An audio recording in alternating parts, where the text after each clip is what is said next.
End gold buyers, మీ కష్టాల్లో నమ్మకమైన మీ ఆత్మీయ నేస్తం. నమస్తే అండి, నేను డైటీషియన్ సౌమ్య. డయాబెటీస్ మధుమేహ వ్యాధి అనగానే అందరికీ ఆహారం అన్నది ఎంత ఇంపార్టెంటో తెలుసు. డయాబెటీస్ మధుమేహ వ్యాధి ఒక్కసారి వచ్చింది అంటే గనక అది మనతో సావాసం ఉండాల్సిందే జీవితాంతం. సో దీన్ని మనం ఒక మంచి సావాసం చేయాలి అంటే గనక మన ఆరోగ్యంలో మనం తీసుకోవాల్సిన జాగ్రత్తలు చాలా ముఖ్యం. ఈ జాగ్రత్తలన్నీ కూడా మనం తీసుకునే ఆహార పదార్థాలు, మన జీవన శైలిని బట్టి డయాబెటీస్ వల్ల వచ్చే కాంప్లికేషన్స్ ఏవైతే ఉంటాయో వాటిని మనం ప్రివెంట్ చేసుకోవచ్చు. ముఖ్యంగా డయాబెటీస్లో ఏంటంటే గుండె జబ్బులు కానీ, నరాలకు సంబంధించి కానీ, మూత్రపిండాలకు సంబంధించి కానీ ఇవి ఎక్కువగా రిస్క్ ఫ్యాక్టర్స్ చూస్తాం.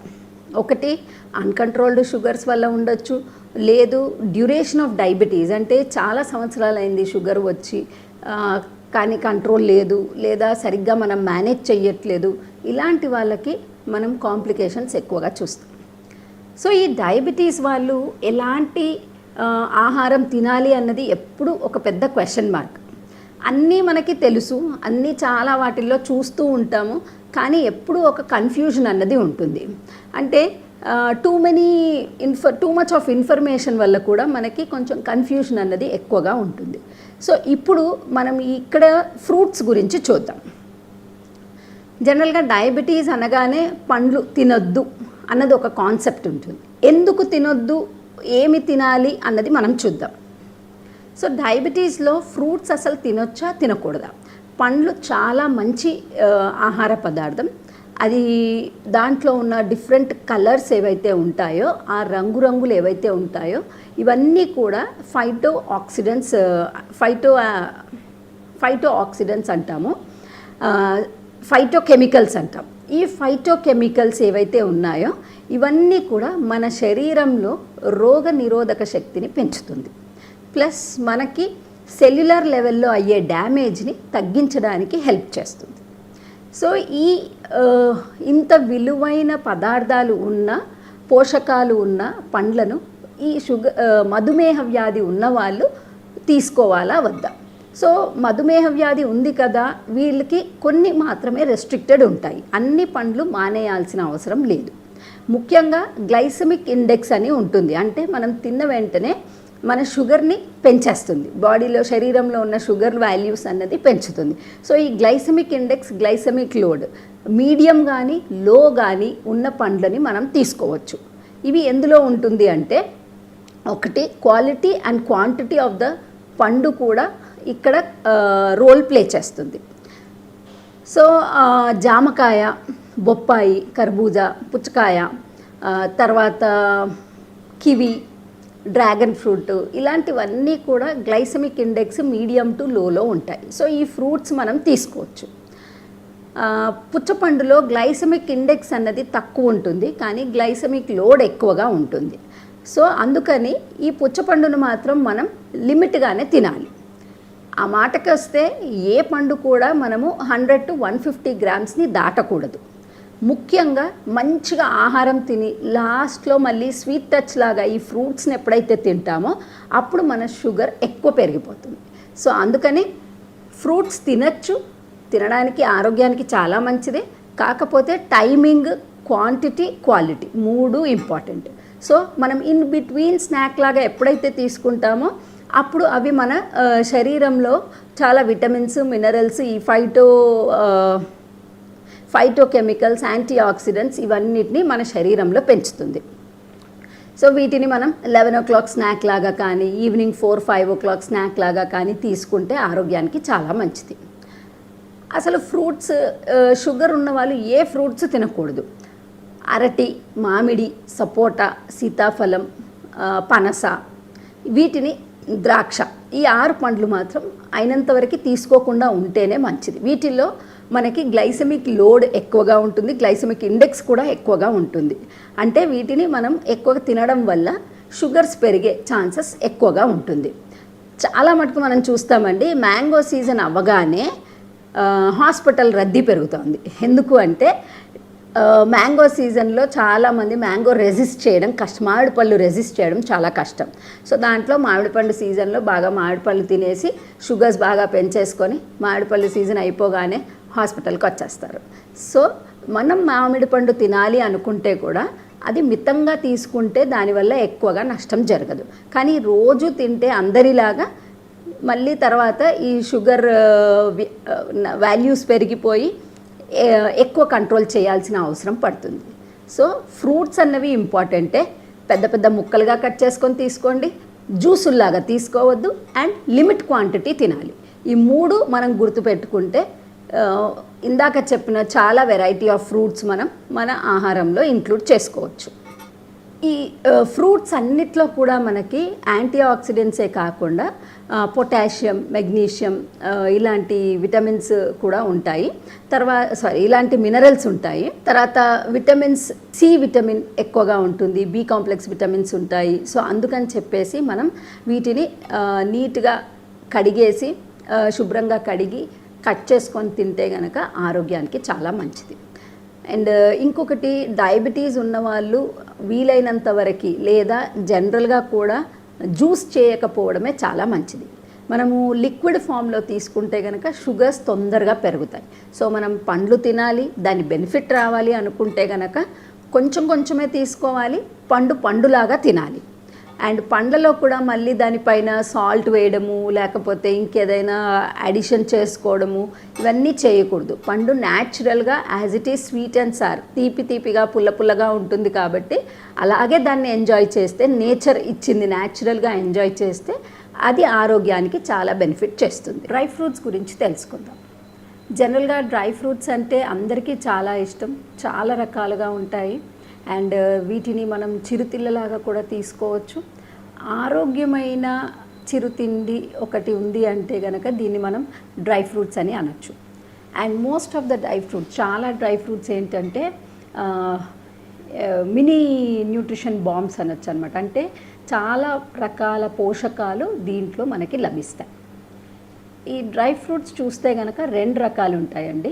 ఒకటి ఏంటంటే మనము పండ్లని డిహైడ్రేట్ చేసి, అంటే ఎండబెట్టి చేసి వచ్చేవి. అంటే ఇప్పుడు మనకి మార్కెట్లో దొరుకుతున్నటువంటి అంజీర్ కానీ లేకపోతే కిష్మిష్ కానీ ఖర్జూరాలు కానీ ఆర్ క్రాన్బెర్రీస్ ఇలాంటి వాటిని మనము డ్రై ఫ్రూట్స్ అంటాము. కివి ఇలాంటివి కూడా మనకి దొరుకుతున్నాయి డ్రై ఫ్రూట్స్ లాగా. ఇది కాకుండా పలుకులు ఏవైతే ఉంటాయో వీటిని కూడా మనం డ్రైడ్ నట్స్ కింద లెక్క పెడతాం. సో ఈ డ్రైడ్ నట్స్ అంటే మనకి కాజు, పిస్తా, బాదాం, వాల్నట్స్ ఇలాంటివన్నీ కూడా మనకి డ్రైడ్ నట్స్ కింద వస్తాయి. And sunflower seeds, pumpkin seeds ఇవన్నీ కూడా మనకి డ్రైడ్ నట్స్ కింద వస్తాయి. సో ఇవన్నీ చూస్తే కూడా వీటిల్లో ఉన్న ముఖ్యమైన పదార్థాలు ఏంటి అంటే, ఒకటి ప్రోటీన్స్. సో ఈ ప్రోటీన్స్ ఏంటంటే మన మాంసకృతులు. సో మన శరీరానికి కావలసిన మాంసకృతులు, ఆమ్లాలు ఏవైతే ఉంటాయో అమైనో యాసిడ్స్ అంటాము, మంచి కాంబినేషన్లో మనకి ఈ డ్రై ఫ్రూట్స్ అన్నిటి నుండి కూడా, ఎస్పెషలీ ఈ నట్స్ నుండి దొరుకుతుంది. ఈ నట్స్తో ఇంకో బెనిఫిట్ ఏంటంటే వీటిలో mono unsaturated fatty acids, poly unsaturated fatty acid combination చాలా బాగుంటుంది.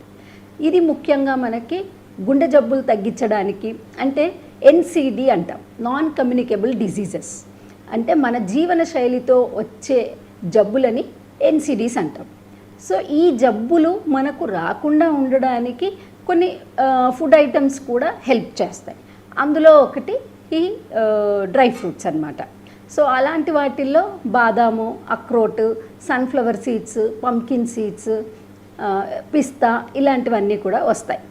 ఇంకా కావాలంటే మనకి ఇప్పుడు కొత్తగా Brazil nuts, macadamia nuts, hazel nuts ఇలాంటివి కూడా దొరుకుతున్నాయి. సో ఇవన్నీ కూడా మంచి saturated mono unsaturated fats, poly unsaturated fat కాంబినేషన్లో ఉంటుంది. తర్వాత వీటిల్లో మినరల్స్ కూడా చాలా బాగుంటాయి. అంటే కాల్షియం, మెగ్నీషియం, ఐరన్, పొటాషియం ఇవన్నిటికీ చాలా మంచిది. సో కొన్ని రకాల జబ్బులకు కానీ, క్యాన్సర్ ప్రివెన్షన్కి కానీ, లేదా క్యాన్సర్ ట్రీట్మెంట్ తీసుకునే వాళ్ళకి కానీ మంచి బలమైన ఆహారం కావాలి అంటే గనక ఇలాంటి నట్స్ అన్నీ కలిపి లేదా ఒక్కొక్క రోజు ఒక్కో నట్స్ లాగా ఇచ్చేసి ఇవ్వచ్చు వీళ్ళకి. తర్వాత ఈ నట్స్ అన్నీ కూడా అందరూ తినచ్చు, కాకపోతే కొన్ని డిజీజ్ కండిషన్స్లో కొన్ని జబ్బుల్లో కొంచెం రెస్ట్రిక్షన్ అన్నది ఉంటుంది. సో మంచివి కదా అని మనం ఎక్కువగా తినడానికి లేదు. ప్రతిదీ కూడా ఇప్పుడు ఫ్రూట్స్ అంటే డ్రైడ్ ఫ్రూట్స్ ఏవైతే మనం ముందు చెప్పుకున్నామో అదొక 30 గ్రాముల వరకే తీసుకోవడం మనకి ఒక సర్వింగ్ కిందికి వస్తుందన్నమాట. ఈ నట్స్ కూడా ఒక 15 to 20 గ్రామ్స్ తీసుకోవచ్చు, అంటే ఒక 5 to 6 నట్స్ ఒక రోజుకి మనం తినచ్చు. అంత మాత్రం మనకది సేఫ్టీ అన్నమాట. అంటే దానివల్ల వచ్చే నష్టం ఏమీ ఉండదు. ప్లస్ దానివల్ల ఈ omega-3 ఫ్యాటీ యాసిడ్స్ లాంటివి కానీ లేకపోతే ఈ మెగ్నీషియం, పొటాషియం, ఫాస్ఫరస్ లాంటి మినరల్స్ ఏవైతే ఉన్నాయో ఇవి మనకి బాగా లభిస్తుంది. ముఖ్యంగా చూస్తే పిల్లలకి ఆరోగ్యానికి చాలా మంచిది. ఈవెన్ పెద్దవాళ్ళకు కూడా ఎక్కువ మటుకు వాళ్ళు ఎక్కువ ఆహారం తినలేరు కాబట్టి ఇలాంటి వాటిని మనం పౌడర్ చేసి ఇస్తే గనక పాలల్లోనో లేకపోతే ఫ్రూట్ పైన చల్లి ఇస్తే గనక వాళ్ళకి క్యాలరీ డెన్స్ అంటాం కదా, అలాగా బాగుంటుంది. అండ్ పిల్లలు నట్స్ తినడం ఎక్కువగా ఇష్టపడరు కాబట్టి స్మూదీ లాగా లేకపోతే చిక్కీ లాగా ఇవి సాయంత్రం స్నాక్స్ కిందికి ఇస్తే కనుక వాళ్ళకి చాలా టేస్టీగా ఉంటుంది. అట్ ద సేమ్ టైం తినడానికి ఇష్టపడతారు. సో ఇలా మనము డ్రై ఫ్రూట్స్, డ్రై నట్స్ మన ఆరోగ్యంలో మనం రెగ్యులర్గా తినే ఆహారానికి ఒక ఫుడ్ ఐటెం లాగా రెగ్యులర్గా తింటే ఆరోగ్యానికి చాలా మంచిది. ఈ డ్రై ఫ్రూట్స్ ఇంకొకటి, ఇవి ఆరోగ్యానికి చాలా మంచిదని చెప్పేసి మనం చాలామందిని ఈ మధ్యలో ప్రతి ఒక్కరి ఇంట్లో కూడా అన్ని రకాల నట్స్ అన్నది పెట్టుకుంటున్నాము. కానీ టైంకి తింటున్నామా లేదా అన్నది కూడా ఇంపార్టెంట్. సో వీటిని మనం ఎలా తీసుకుంటున్నాము, ఎప్పుడెప్పుడు తింటున్నాము, ఇవన్నీ కొద్దిగా మనము చూడొచ్చు. సో ఈ డ్రై ఫ్రూట్స్ ఏవైతే ఉన్నాయో వీటిని జనరల్ నార్మల్ పర్సన్ మాత్రం, అంటే ఏ జబ్బు లేని వాళ్ళు రోజు ఏదో ఒక వెరైటీ లాగా ఎర్లీ మార్నింగ్ అయినా తీసుకోవచ్చు, లేకపోతే ఈవినింగ్ అయినా కూడా వాళ్ళు స్నాక్ లాగా తీసుకోవచ్చు. అండ్ పిల్లలకి మటుకు స్నాక్ బాక్స్ ఉంటుంది కదా, 11 o'clock snacks are 10 o'clock snacks స్కూల్కి ఈ నట్స్ అన్నది ఇస్తూ ఉంటే కనుక వాళ్ళకి ఒక రెగ్యులర్ హ్యాబిట్ అయిపోతుంది. సో ఈ హ్యాబిట్ వల్ల ఏంటంటే వాళ్ళు యాజ్ దే ఆర్ గ్రోయింగ్, అంటే ఎదుగుతున్న కొద్దీ వాళ్ళకు కూడా కొంచెం మంచి అలవాట్లు తినడంలో హెల్ప్ చేస్తుంది. ప్లస్ ఇంకొకటి, ఈ నట్స్ సాల్టెడ్ కానీ లేకపోతే షుగర్ కోటెడ్ కానీ ప్రిఫర్ చేయొద్దు. లేదా ఇప్పుడు మనకి ఎక్కువ మటుకు పెరి సాల్ట్ అని అలాగా వెరైటీగా వస్తున్నాయి. బట్ అవన్నీ అలా ఫామ్లో తింటే గనక ఎక్సెస్ సాల్ట్, ఎక్సెస్ షుగర్ మళ్ళీ మన డైట్లో యాడ్ అయిపోతుంది. సో అలా కాకుండా ఫ్రెష్గా రాగా ఉన్నవి తీసుకుంటే లేదా నానబెట్టి తింటే ఈ 2 విధాలుగా ఎలా తిన్నా కూడా ఆరోగ్యానికి చాలా మంచిది. అండ్ ముఖ్యంగా ఆఫీస్కి వెళ్ళే వాళ్ళు, ఈ కేటగిరీ ఆఫ్ పీపుల్ ఏంటంటే వీళ్ళకి టైం కన్స్ట్రెయింట్ చాలా ఉంటుంది. సో ట్రావెల్ ఎక్కువ ఉన్న వాళ్ళు ఒక చిన్న బాక్స్లో వాళ్ళు హ్యాండ్ బ్యాగ్లో వేసేసుకున్నారనుకోండి, ఆర్ కార్లో ట్రావెల్లో పెట్టుకుంటే కనుక ఇన్ బిట్వీన్ టైంలో ఒక సిగ్నల్ పడ్డప్పుడు కానీ లేకపోతే ట్రావెల్ చేసేటప్పుడు కానీ ఒక 5-6 నట్స్ తినేస్తే ఆ రోజు వాళ్ళు తినాల్సిన అమౌంట్ తీసేసుకున్నట్టు అవుతుంది. అండ్ ఇలా వాళ్ళకు కూడా మంచి పోషక ఆహారం ఒక టైం అయినా తిన్నట్టుగా ఉంటుంది. అండ్ వీటిని జనరల్గా అలా రాగా తింటేనే ఆరోగ్యానికి చాలా మంచిది. లేదు పిల్లలు అలా తీసుకోవట్లేదు, చిన్నప్పటి నుండి మనం అలవాటు చేయాలి అనుకుంటే కనుక వీటిని మనం కర్రీస్లో గ్రేవీస్ లాగా కూడా యాడ్ చేయొచ్చు. పిల్లలకు కానీ లేకపోతే పెద్దవాళ్ళకి కానీ కొంచెం టమాటో, ఆనియన్తో పాటు కొద్దిగా గ్రేవీ, ఈ ఏదైనా మెలన్ సీడ్స్ కానీ సన్ఫ్లవర్, పంకిన్ సీడ్స్ కానీ యాడ్ చేస్తే omega-3 ఫ్యాటీ యాసిడ్స్ కొద్దిగా క్వాంటిటీ వాళ్ళకి ఇంప్రూవ్ అవుతుంది.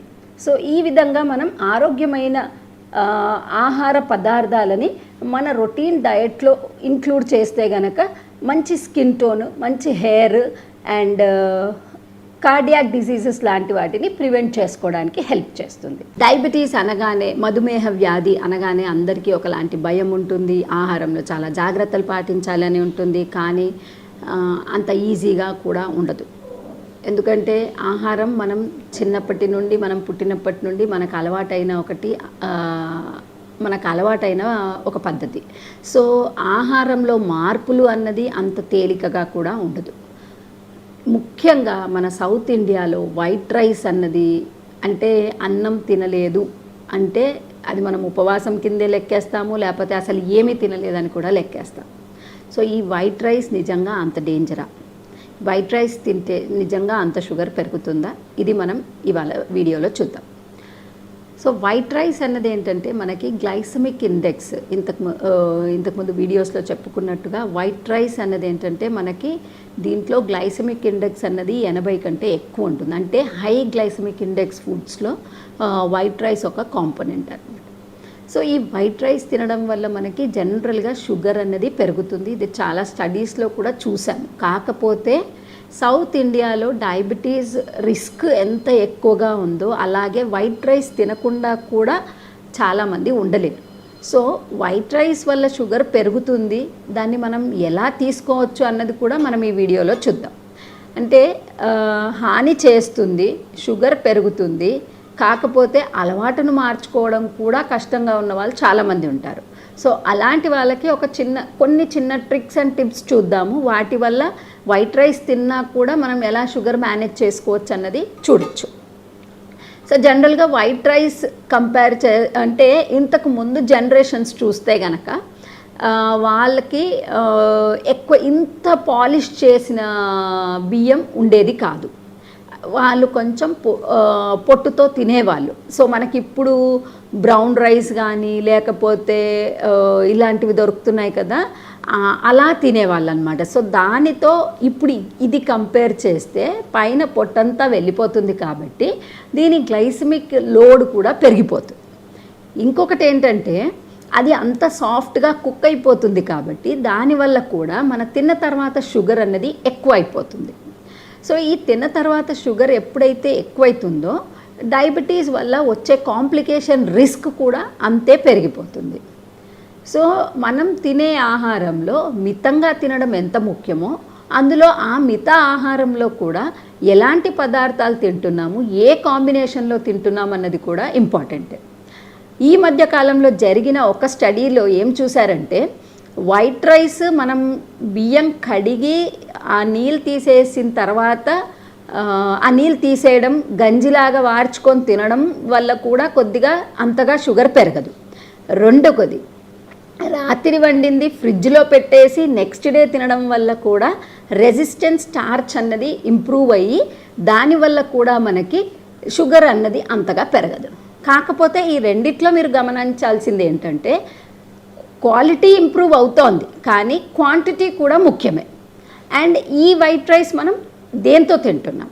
జనరల్గా రైస్ ప్రాబ్లం ఏంటి అంటే దానికి కొంచెం కర్రీ ఉన్నా కొంచెం పచ్చడి ఉన్నా కూడా మనం చాలా క్వాంటిటీ తినొచ్చు. ఒక రోజుకి 100-150 గ్రాముల కంటే తక్కువ తింటే గనక అంతగా హాని చేసే ఛాన్సెస్ ఉండవు. కానీ మనం 150 గ్రాములు 100 గ్రాములు అంటే ఇది మళ్ళీ మన హైట్ వెయిట్ని బట్టి కూడా ఉంటుంది, మన డైలీ ఇంటేక్ని బట్టి కూడా ఉంటుంది. సో అబౌవ్ 100 గ్రామ్స్ తీసుకోవడం వల్ల కూడా ఒక మీల్లో ఎస్పెషల్లీ దీనివల్ల కూడా మనము షుగర్ లెవెల్స్ బాగా పెరగడం చూస్తాం. So quantity important first. రెండోది వచ్చేసి క్వాలిటీ. ఇప్పుడు మనం ఈ వైట్ రైస్ని ఏ కాంబినేషన్లో తింటున్నాం అన్నది కూడా ఇంపార్టెంట్. సో సపోజ్ మనము ఈ వైట్ రైస్ అన్నది పచ్చడి ఆర్ ఓన్లీ పెరుగు ఆర్ ఓన్లీ కొద్దిగా కూర వేసుకొని తింటే కనుక షుగర్ తొందరగా పెరుగుతుంది. సో అదే ఈక్వల్ అమౌంట్ ఆఫ్ అంటే ఎంత అన్నం ఉందో అంత కూర అంతే పప్పు కూడా వేసుకొని తింటే కనుక అంత షుగర్ లెవెల్ పెరిగే ఛాన్సెస్ ఉండవు. సో ఇవన్నీ కూడా ఒక లెక్క అయితే individual response of the body కూడా ఇంపార్టెంటే. సో అందుకని వైట్ రైస్ తినొచ్చు, కాకపోతే లిమిట్గా తినడం అన్నిటికంటే ముఖ్యం. లేదు మానేయగలుగుతాము అంటే ఆ వైట్ రైస్కి మనకి ఈక్వలెంట్గా కొర్రలు, రాగులు, సమలు, జొన్నలు ఇలాంటి తృణధాన్యాలు ఏవైతే ఉన్నాయో ఇవన్నీ కూడా వైట్ రైస్ బదులుగా వీటిని అన్నంలాగా వండుకొని కూడా మనం తీసుకోవచ్చు. వీటి వల్ల ఏంటంటే గ్లైసమిక్ లోడ్ అన్నది కొంచెం కంట్రోల్ చేసే ఛాన్సెస్ ఎక్కువగా ఉంటాయి. తర్వాత వైట్ రైస్తో జనరల్గా మనం ఇంకా ప్రిపరేషన్స్ కూడా చేస్తుంటాం. సో అలా ప్రిపరేషన్స్ చేసినప్పుడు కూడా కాంబినేషన్ ఏదైతే చేస్తామో అలా తీసుకోవడం వల్ల కూడా మనకి షుగర్ లెవెల్స్ని కంట్రోల్ చేసే ఛాన్సెస్ ఎక్కువగా ఉంటాయి. ప్లస్ ఈ వైట్ రైస్ ఏదైతే ఉందో వీటిని మనం ఎంత లిమిటేషన్గా వాడుకుంటే మన ఆరోగ్యానికి అంత మంచిది. సో దట్ షుగర్ కంట్రోల్ అన్నది కూడా మన చేతుల్లో ఉంటుంది. సో జనరల్గా డయాబెటీస్ ఉన్నవాళ్ళు వైట్ రైస్ నేను ఎలాగూ తినాలి అనుకుంటే గనక రోజులో ఒక్క పూట మట్టుకే తీసుకోవచ్చు, అది కూడా లిమిట్గా తీసుకోవాలి. అండ్ దానితో కూడా మనం కాంబినేషన్ ఎప్పుడైతే ప్రాపర్గా చేసుకుంటామో దానివల్ల అంత నష్టం కాకుండా ఉంటుంది. ఇంకొకటి మెల్లిగా తినడం, ఫాస్ట్గా తినడం వల్ల కూడా మన షుగర్ లెవెల్స్ అన్నవి ఎక్కువైపోతాయి. అండ్ వైట్ రైస్ ఏంటంటే తొందరగా అరిగిపోతుంది, సో దానివల్ల కూడా నెక్స్ట్ మీల్కి మనకి ఆకలి ఎక్కువ వేస్తుంది. సో మనం ఎప్పుడైతే సరైన కాంబినేషన్లో తీసుకుంటామో అప్పుడు ఈ ఆకలి అన్నది కంట్రోల్ అవుతుంది. ఆ కంట్రోల్ అయినప్పుడు మనకి తిన్న తర్వాత షుగర్ కూడా మన కంట్రోల్లో ఉంటుంది. సో అందుకని వైట్ రైస్ తింటే గనక క్వాంటిటీ ఆఫ్ దాంతో తినే పప్పు కానీ కూరగాయలు కానీ ఆకుకూరలు కానీ ఏవైతే ఉన్నాయో వాటిని పెంచి ఈ బియ్యం శాతం తగ్గిస్తే గనక, అన్నం శాతం తగ్గిస్తే గనక అది షుగర్ వాళ్ళకు కూడా ఆరోగ్యానికి చాలా మంచిది. షుగర్ వాళ్ళకే కాకుండా ప్రీ డయాబెటీస్ అంటాం కదా, షుగర్ వచ్చే రిస్క్ ఎక్కువ ఉన్న వాళ్ళకు కూడా ఆరోగ్యానికి చాలా మంచిది.